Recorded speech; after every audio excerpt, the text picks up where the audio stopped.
goddamn drink. No drinks in my system tonight, y'all. We're gonna run this podcast on the sober tip then. Motherfucker, this Cut Cake the Kickback Podcast Show Season 3, Episode 15. I got this shit wrong the other day. I said 13 the other day. Today is 15 episode, Season 3. But besides all that, fuck all that, we're gonna run it anyway because I normally do 27 episodes a season. We just gonna go all the way to 100. Probably don't even stop with those stop signs or red lights. Fuck it. Tonight, you might see me get up a little bit off and on because I'm grilling at the same time as I do the podcast host. And there's only one podcast you go to where we feed your ass, get you drunk, and we talk that shit and do everything like a kickback's supposed to be. And that's when you don't come to no podcast like this. If they copying me. I've been doing this shit since 2016 before Black Folk knew what a podcast was.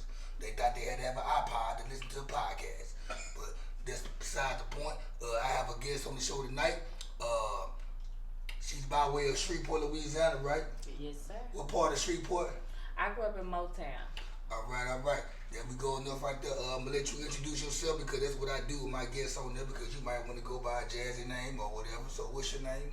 Well, my name is Jasmine Cooper. I am the owner of Xclusive, Barber and Beauty. Righteous. I am from Louisiana. I'm a military brat, so my mom's from Shreveport. My dad's from New Orleans, so I'm as Louisiana as it's gonna get.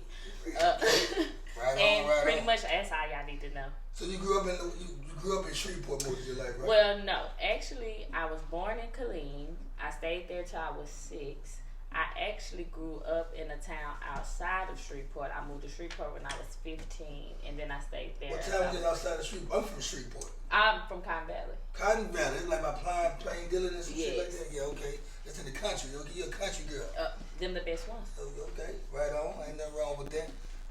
Old country girl, Southern Belle. I'm in Shreveport as well, though. So, you grew up in Shreveport, right? Mm-hmm. Motown area, right? Mm-hmm. And, behind consumers, for everybody that don't know. Right on. I know consumers at. all right. So you went to Southwood High School in first? I didn't go to school in Shreveport at all. I still went to school on the outskirts, even though I lived in Shreveport. Okay, damn. You drove all the way to Cotton Valley to Shreveport? Well, this is the thing, so it can make sense to everybody. I went to beauty school when I was 15. So, in order for me to go to beauty school, I had to be in Shreveport. They didn't have that in my town, nor did my school offer it like schools like Booker T. Washington or anything like that. So, when I got ready to transfer, actually to Huntington, we were so much further than the cities were. So, when my senior year, I only had one class, but if I would have transferred to a Shreveport school, I would have had to have 4 classes, but I would have took 3 classes that I've already taken. So bullshit. But that's cool right there. So you graduated your last year of high school. You went to school only 1 hour. 1 hour. Damn, I would have loved that shit right there. Which I probably went to school only 1 hour anyway, though. Well, everybody say that, but actually it was kind of one of those things. It was kind of bittersweet because it's your last year and you only going for 1 hour. Like so it's kind. Well, I ain't gonna say boring, but you don't really bond with your classmates the way that you would want to, especially being that I feel y'all getting ready to graduate. So I think if I had to do it over, I wouldn't have worked so hard not to have to go to school. But it worked out in my favor because by the time I was 18, I had been doing hair professionally for like 2 years. Okay. So to me, I felt like I missed out now as a grown woman, but at that time I didn't really care. I just knew I had more time to make money. So did you stay in Shreveport after high school? Or what did you do? Yeah, I lived in Shreveport until I was 21. I did hair in Shreveport at My Spa My Way. I worked in Bossier on the Benton Road, and I did hair in Shreveport, and I didn't do bad in Shreveport. It's just that Louisiana wasn't big enough for me. So how long? So when did you leave out of Louisiana, or did you move to Dallas? I moved to Dallas when I was 21. So you've been out here for a while. Yeah. You don't mind me asking you, how old are you? 31. Oh, you okay? All right. I don't feel bad because I still got you by a decade now. I'm in my 40s. Oh, okay. You look good. Appreciate you. I try to, it's the Hennessy and Cuervo Gold. Oh, okay. Mine is Remy. Remy, I like and that red wine too. I like red wine, Cabernets. Yes. I like that white Remy, all that good. But okay, that's good. So you've been there for a while then, 10 years. 11 years. Because I've been living there 17 years, but I moved to Philadelphia. Okay. So, but I'm born and raised in Shreveport. I'm a Shreveport Northside ass nigga from Cherokee Park, Grimmick Drive. And I've been doing this podcast since 2016. I started off on the Ian Gleason show at Our Radio, right here. Off the tall building right there. I started out doing. I was a rapper first. I'm a rapper still, but Okay. I'm known as a rapper, and I just got into podcasting because my boy Ian, that worked at Our Radio at the time, he wanted to hear my story, and that's how I got on the podcast. And I already had the form of doing it because me being a recording artist and we having our own studio. I had the niche of talking and interviewing people, knowing what to ask people, and then I ended up going to prison though for 2 years. 2010. I came home 2012. I dropped my album. We got signed by Universal Records. Went to prison. Came home 2012. Started working on my second album. Okay. Second album, I was halfway done with it. It just said, fuck it. Started doing podcasts. And the reason why I'm going with the story though is letting you know how I got into podcasting because I heard you want to do a podcast. I am. I actually have 3 podcasts that I'm about to do. Oh, so you gonna move around? You gonna be on all different type of podcasts? Well, they're geared toward different things because I rap as well. Okay. So my rap name is Jasmine Monroe. So I'm gonna have So I'm gonna have the Jasmine Monroe show. Jasmine Monroe from Shreveport. I'm just fucking with you. So I'm gonna have the Jasmine Monroe show, and with the Jasmine Monroe show, that's kind of like my non-filtered like artist. Like we could talk about anything. We could talk about drugs. We could talk about sex. It's kind of like that. Pretty much like this podcast. probably a little bit worse because you ain't heard me talk like that. But the Jasmine Monroe show is just basically for any and everybody to come and say whatever they want to say. You can come try me if you want to. Don't try me, try Jesus. But that's the Jasmine Monroe show. Then I have 2. I have Barbershop Chronicles and I have Beauty Shop Chronicles. I like that. Barbershop Chronicles is basically where men get to come on there and talk about just whatever society type things, where they want to talk about things that they find unattractive in women, things that they feel like that they're stigmatized in this world, because I think a lot of times we don't shine the light on our black men the way that we should. My boy Dada might love to be on that show because he on his barbershop. I interviewed him yesterday. He won their styling hair studios. Exactly. Oh, I've heard of that. And also, it's a show where every episode will promote a black business. That's what I'm talking about. So, but it's for the men to kind of it's for my barbers to come and say whatever they want to say, talk about whatever social thing they want to talk about. That's for them. Then I have Beauty Shop Chronicles, which is for everyone, but it's going to be a more emotional set where you can open up. So it probably will be more women than it will men, because most men are not like open emotions and stuff like that. But with Beauty Shop Chronicles, basically women get to come on there, talk about the same thing. The grill, the grill. The grill. So they get to come on there and talk about, whatever's dealing with them. And to me, with that segment, I really want to shine the light more on mental health. Just flip some of the beats. You should keep talking. Oh, so I want to keep that podcast. Oh, I'm sorry. I don't know how to keep that podcast going. We gangsta gutter around here. I bet. Want all the smoke. This is all the smoke production. So basically, that's what the Beauty Shop Chronicles is. Just people talking about their businesses, the things that they would like in the society to change, and then, like I said, to have a light more on mental health, because I don't think a lot of black people are open about mental health, and a lot of us have things that we go through. Real talk right there. I'm glad, and that's why I got you on the show, to be honest, though, because my show, I started off my show as a hip-hop podcast to interview rappers and put them on a platform that they probably can't get to, like Breakfast Club or 97.9 The Beat or Vlad TV or whatever the case may be. So I opened up that lane for them, but rappers around here in the Arklatex, could I pull up on you too? But as I grew as a podcast host and got the feel of this shit, I said, fuck it, I'm just going to start recognizing the unrecognized. Know what my podcast about, for people to come on here and kick back, have them snacks, smoke on a sack with a 6-pack, whatever they want to do. I mean, you talk that shit, swallow spit, there's no rules around here. So I created this platform for that, and when I heard through the grapevine that you was doing a podcast or want to start a podcast, first and foremost, I wanted to have you on the show to recommend your beauty salon, Xclusive. Yes, thank you. That's why I want to join the show, because I only have people on my show that have something going on at the time being to promote to the people. Now the fact that hearing that you have a podcast that you want to start from her like a couple of days ago, That's just something to add to the list of having you on here. And you can come on here anytime you want to be honest. Thank you so much. I invite people on all the time. I have people like, most of the people who I fuck with lately, they got one foot in the door of the limelight. Like people like 52 Savage. I got Quinn Fox, a rapper. I got some other rappers. I got a rapper I got to interview tomorrow. I got Marquis. And so on. So this platform is pretty much it's a hip hop based street platform, but it's for anybody to come on here and share their story or their product, whatever they're trying to put out there.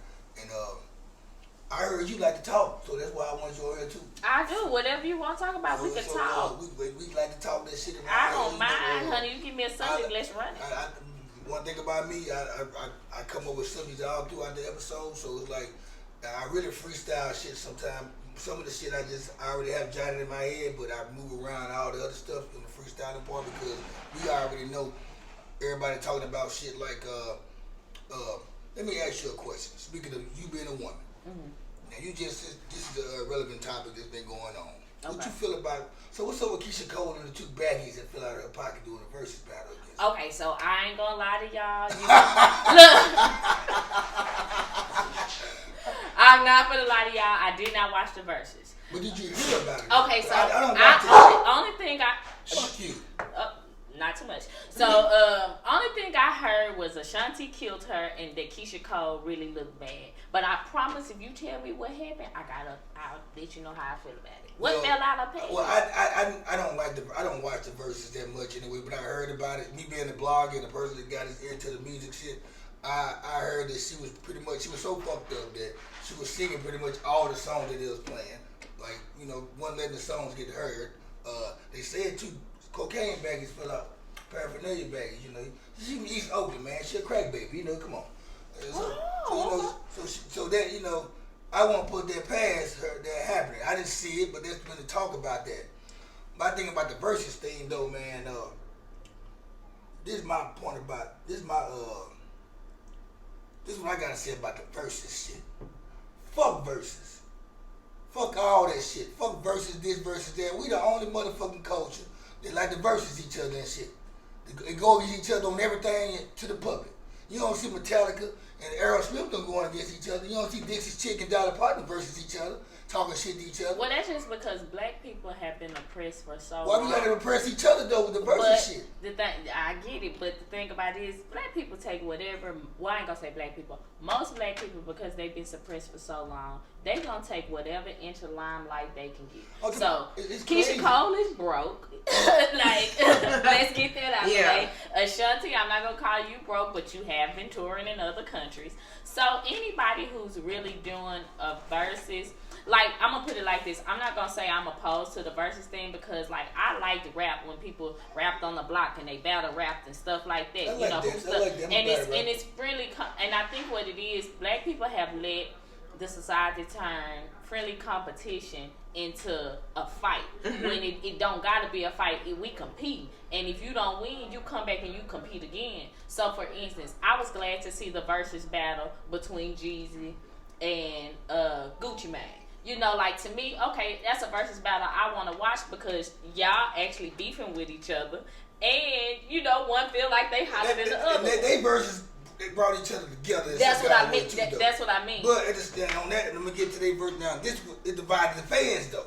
The fans, they got divided. You had these motherfuckers over here, like it was like a blood and crip thing. You had these fans over here talking shit about these fans over here because they felt like even though Jeezy did smoke his ass 17-3 out of 20 songs, they still felt like Gucci Mane should have won or won, and they making comments like this: Gucci Mane won, and who won the fight?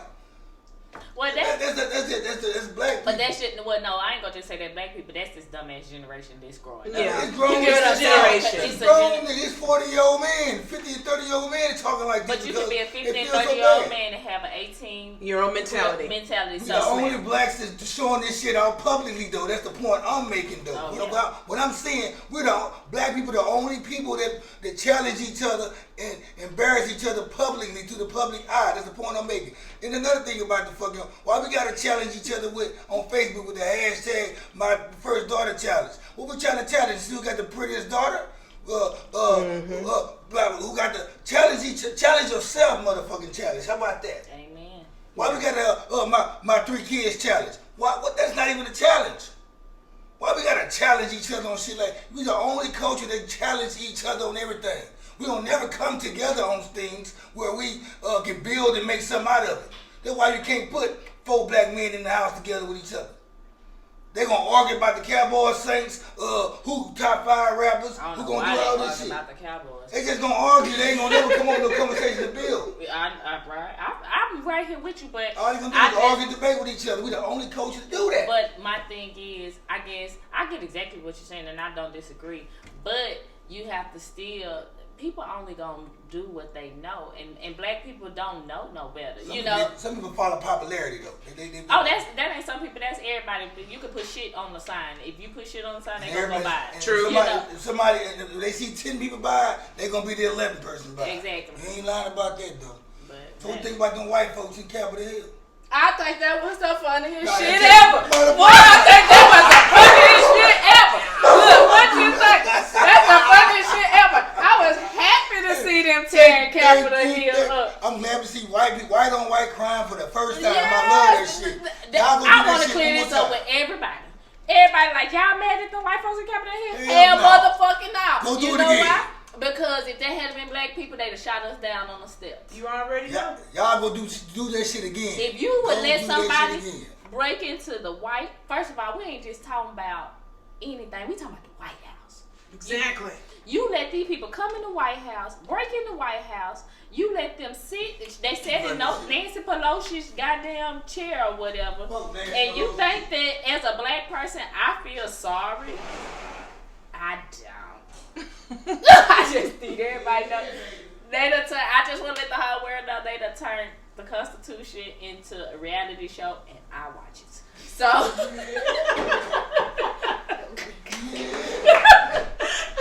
that's all I know. So I'm glad I found somebody to answer that question like I would have answered that shit because that's how I felt about White it. House ain't did a motherfucking thing for me. And by the way, y'all watching, y'all hit that subscribe button, man. Hit that like button, hit the dislike button. I want all the smoke. Fuck it. Comment too though. Keep that algorithm going. We need all that. And share it with your friends and family. So that's what's up right there. I'm glad to hear you said that shit right there. So you being an artist, right? You been a rapper. What rappers? I'm not gonna say what female rapper you look up to because that's fuck that. What rapper you look up to or what artist you look up to? My number one, of course, Tupac. That's my husband. Right. Was gone too soon. I love you, baby. Mm-hmm. Tupac is my number one. I'm a Nas fan. That's my favorite one. I love Nas. I think a lot of people don't give Nas the credit he should have. He's underrated. He's such a lyricist. Southerners don't get him his props, but on the West and East Coast, he gets it. Trust me. So he gets it. I'm a Nas fan. If we had to go, of course, Wayne. I don't care how doped out people want to put him. He's a genius. If I had to go with people that are current right now, my number one is J. Cole. J. Cole is like one of the hands down. He's to me the Tupac of this generation. I just think that he's very laid back. Now, if we gonna get into like, a little trap stuff, I'm a little baby, money bag, type of thing. For a certain type of time, yeah. To go back to what you were saying though about Lil Wayne though, you were like you don't care about him being on drugs and all that. See, this is what people have a problem. They don't know how to separate the person from the artist. That's the number one problem. For actors and everybody. That's the number one you have problem. people that won't watch a certain movie because they don't like the person what they did in the club the other night. But what about the fucking movie though? The movie's still good. Whether the person did something in the club, somebody the other night, or just because that dude slapped that bitch in the face, don't mean I'm gonna stop watching the movie in. Exactly. The movie good. And I tell people that all the time, and I think to go into artists, that's my whole thing with, because one of the artists I look up as a woman is Nicki Minaj. I don't care what she do or what goes on. Nicki Minaj is the greatest female rapper right now. And my thing that I kind of get mad at a lot of people, what I will say with the Nicki Minaj and Cardi B situation, of course Cardi B is a more likable person. She'll let you into her life. You get what I'm saying? She was doing that before she became an artist. Yeah. Of course you're not going to like Nicki Minaj's personality because she's more reserved. She's more private. She don't really want you in her business like that. And don't care what you think. And don't care what you think. And I respect her for that because I'm that type of person. Yeah. So for me, when it comes to Nicki Minaj and Cardi B, I really don't like having that conversation with people because to me they're real ignorant because you can't compare them. There's no comparison. I don't pick sides. I think all women should get a shot at one time. Well, this is my thing. Back in the 90s, the era I'm from, it was 6 or 7 female artists. Well, this is getting a shot. But this is the difference between now that I can say that I relate to Nicki Minaj if people really listen to what she says. Most of the girls who are artists right now, oh, you pretty, you went and got your booty done, oh, we finna go find you a ghostwriter, give you some music. Yeah. That's not a real artist. Not a real artist. You know, when you write your own stuff, when you coming up with, like what Nicki's doing, and I'm not trying to say that people don't ever get songs wrote for them. You get a couple songs wrote for you, but for the most... Or a few bars added to a few bars added, you know. You ain't finna write my whole song. Exactly, but... You know, for the most part, she writes on her own stuff, and even if she don't do it now, when she made it, that's the only person I know made $1 million. A female made $1 million on a mixtape. You know, so my thing with her is you can't compare me to no bitch that's just pretty, got her body done, and somebody gave her some lyrics. To me, I'm sitting back cooking my own shit. So people don't understand. I understand it because I write my own stuff. You're not gonna come tell me you're a better rapper than me because you done got your ass and your titties done and you start fucking the nigga that's writing the song. It's Jasmine Monroe, y'all. You know, Jasmine Monroe. That's just my opinion. I feel you when they see my whole thing take on it. I like to praise. I like to give all the female. I don't even like to divide all the female artists together. They like the industry just wants you to have one female rapper that's on the top doing their thing. I want all of them to be on the top. Rhapsody,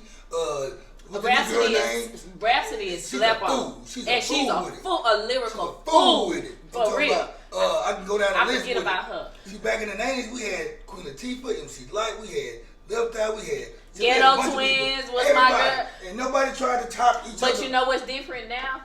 The skinny jeans. Well, no, the thing about it is back in the day they was on image, but now everything is about image. If you don't look good, you're not a good artist. If you're not bright with no long hair, with no fake ass, you get what I'm saying? We don't want you. And my thing is, that's why the rap game, it sucks right now. It's messed up. It really and they're making sex sales with raps too, because some dudes don't like listening to Nicki Minaj because they say she talks about sex and her ass and her pussy and all that stuff. I get that. But the thing is, she's doing what it takes to make it in the industry. But they let me know they don't know Nicki Minaj. Exactly. Because if you really follow her music, Nicki is a lyrical. She is. She was with the crew they had back in the day. Chicken noodle soup with a soda on the side. Yeah. Queens flipped them. She was with when she was with them right there back in the day. I forgot the little dude. Now he in jail now. He about to come home. Flip. It's Queens Flip cousin. But his name is Star, something like that.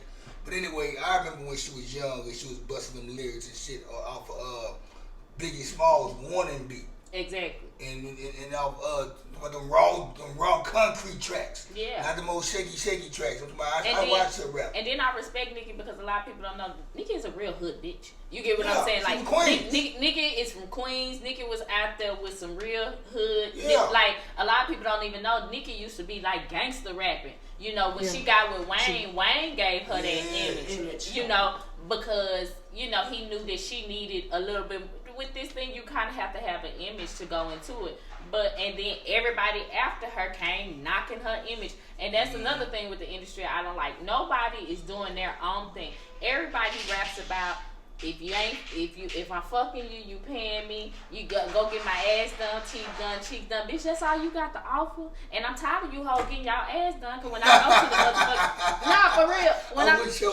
When I go to my motherfucking casting calls, I didn't know you bitches booties be leaking. So when you go try to go sit on the motherfucking couch, you got all these wet spots cause these hoes is leaking. That's I just need everybody to know that's some of the nastiest shit. It is not that serious, baby. I know I got family in Louisiana. Ass is this flat or pull your nigga in a minute. So I tell people it's not what's on you, it's what's in you. You know, so. That's word to the But I just really need y'all to stop leaking on all that stuff. I feel you on that though because the artists though like Nicki Minaj, just like they love Nicki Minaj since somebody new came to the game. And then they started. She's the same Nicki Minaj. There was when she came into the game, and then y'all want to hate on her. Now Megan Thee Stallion, she had brought her ass into the game. Y'all dogging Cardi now. And sooner or later, somebody's gonna come into the game. You're gonna start talking shit about Megan Thee Stallion. They already doing that. It might be Jasmine Monroe. Gonna be Jasmine Monroe, and y'all ain't gonna like me. We hope so. Cause I be talking about other stuff. I got my own money, and I only fuck free niggas cause I want to. You heard that, y'all? She only fuck 3 niggas because she want to. Yeah. Not because she have to. I like that Exactly. shit right there. That was up right there. So, yeah, that's my take on just female artists and just artists, period, though, you know, because I'm a guy that listens to rap for the lyrics and the bars and shit. Like, it's hard for me to listen to female rappers. I don't discredit them, but they ain't talking about nothing I can relate to. At least they telling the story. Like Eve had a song that I can relate to. Out of her 20 songs she came out with. The Brat mostly spoke about shit I can relate to. MC Light, Boss, people like that. You know, I'm an older guy, so I'm gonna name all these OG rappers and shit, you know, that gangster shit. So, that's my whole thing about the female industry or the rap industry. They need to let all these females shine together instead of just trying to let one get the play going and then till they fall off, build up another one. Now let all these women get their shine, man. Same thing with these rappers. Let all these rappers get the shine at one time. Don't just praise one rapper, man. It's a lot of money going around this world, man. I mean, Washington D.C. they got a damn mill that makes money all day, every day. I mean, there's plenty of money to go around this motherfucker. Oh, you happy about Trump gun? Oh, go ahead and talk. You go tell her me, baby, she's stuck. How do I put it? That's the questions. I'm gonna put it to you like this. With Trump is not a morally good person. But I feel like Trump had the economy in a better shape because he was a businessman, and a lot of the things that Trump was passing was geared toward business people, which it benefited us. The reason I like Trump as far as running the country, now I don't like him as a person.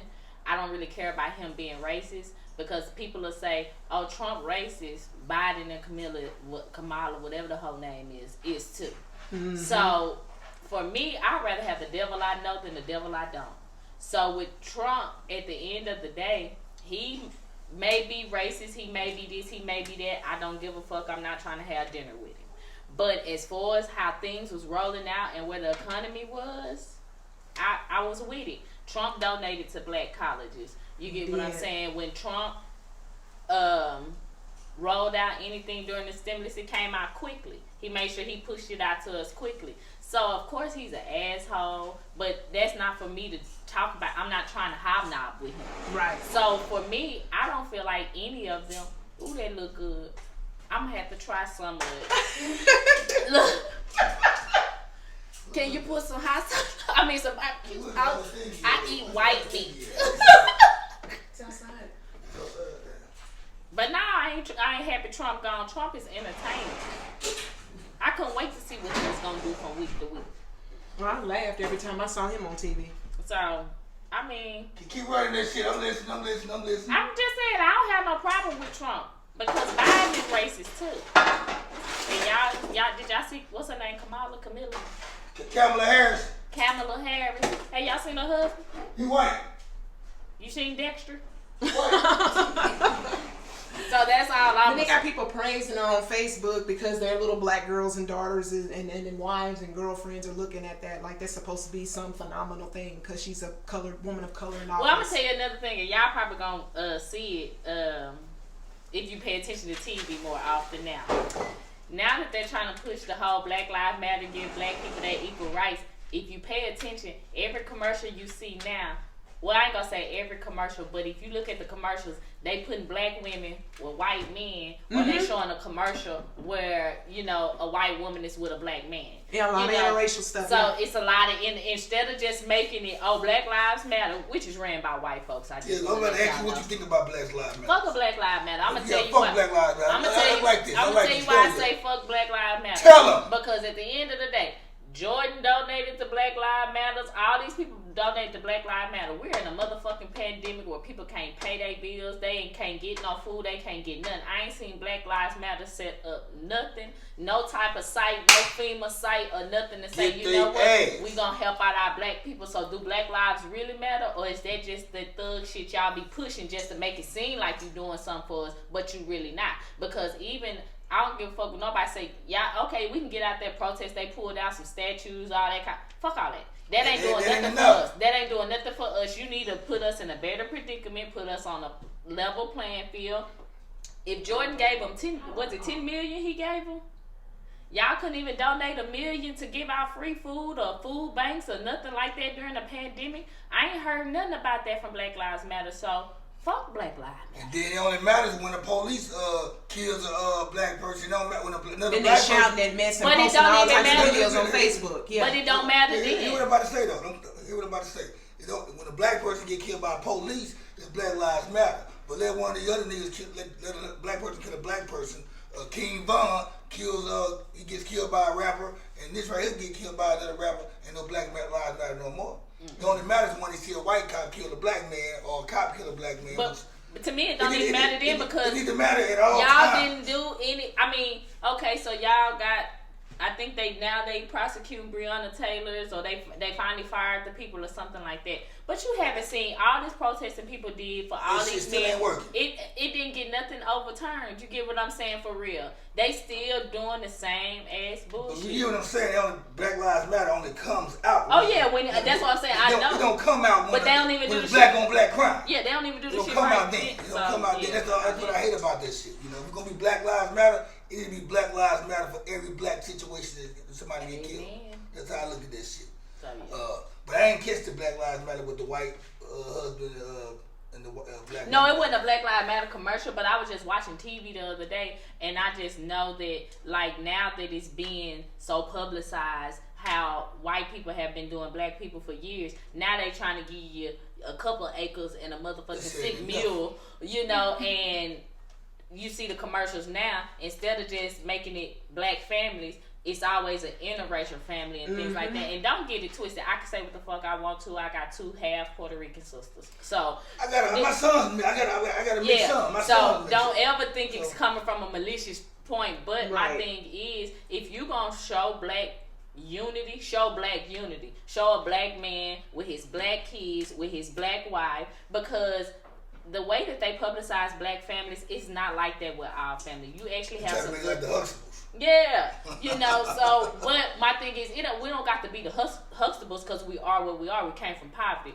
But don't make it like we don't have love and stuff like that in our family, because actually black people, you get what I'm saying? We're the epitome of love. For us to be able to keep trucking and keep going with all the shit that we done had to endure, that's love. You get what I'm saying? And speaking of black families, and me being around white families and white families ain't tight like black families. Hell no, that shit them always trying to commit suicide. They're against each other. You go to a family gathering, they ain't tight like money hungry, cutting each other out the wheels and stuff. You know Dexter cusses his mama, get the fuck out of my room, Becky.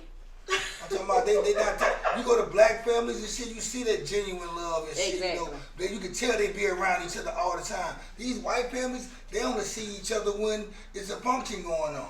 Holidays. I know my family, my family tight. The Davises are tight. The Walls, Johnsons, Pennywell, we're tight. It ain't just for no holidays. But I've been around white families because my son's mom is white. And I seen how they love family or how they interact with each other. That's why I can say what I'm saying, because I watched it live in person for years. And there's one thing I will say, black families know how to love each other. It's just not put out there publicly because if they want to show the bad side of black families or black on black going against each other. You'll never see you'll see a story about a black man did this to another black man, but you'll never see a story about a black man did something good with a black man. If we do see it, it'll be later on.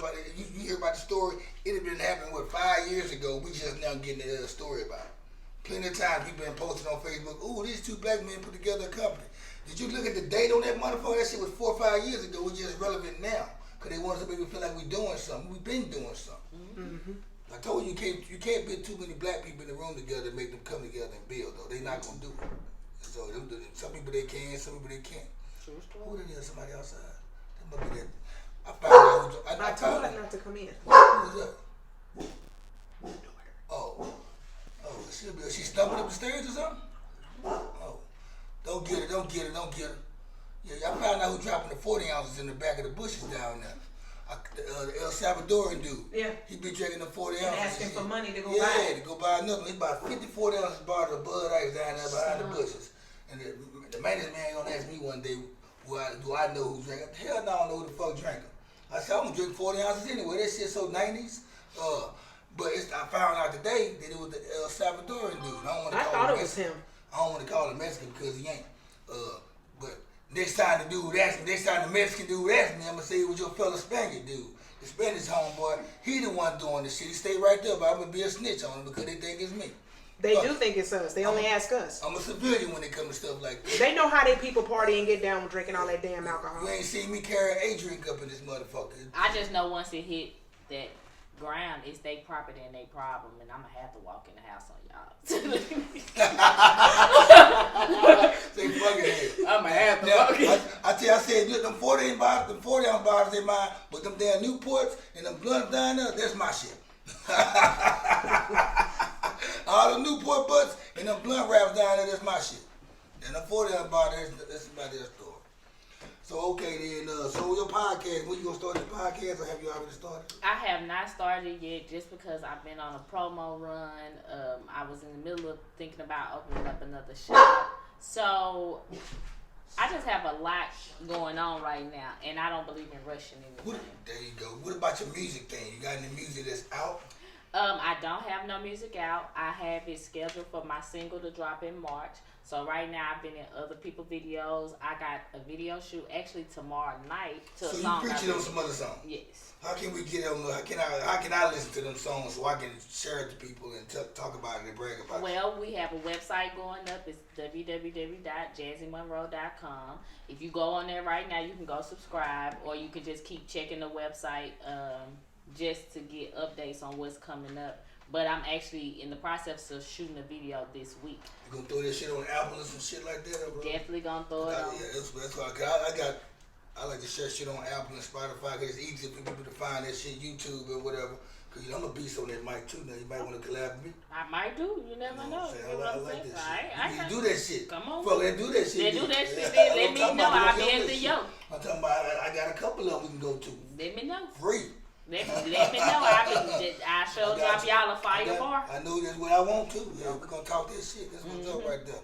Anything else you want to talk about today on this show or tonight? I know you got.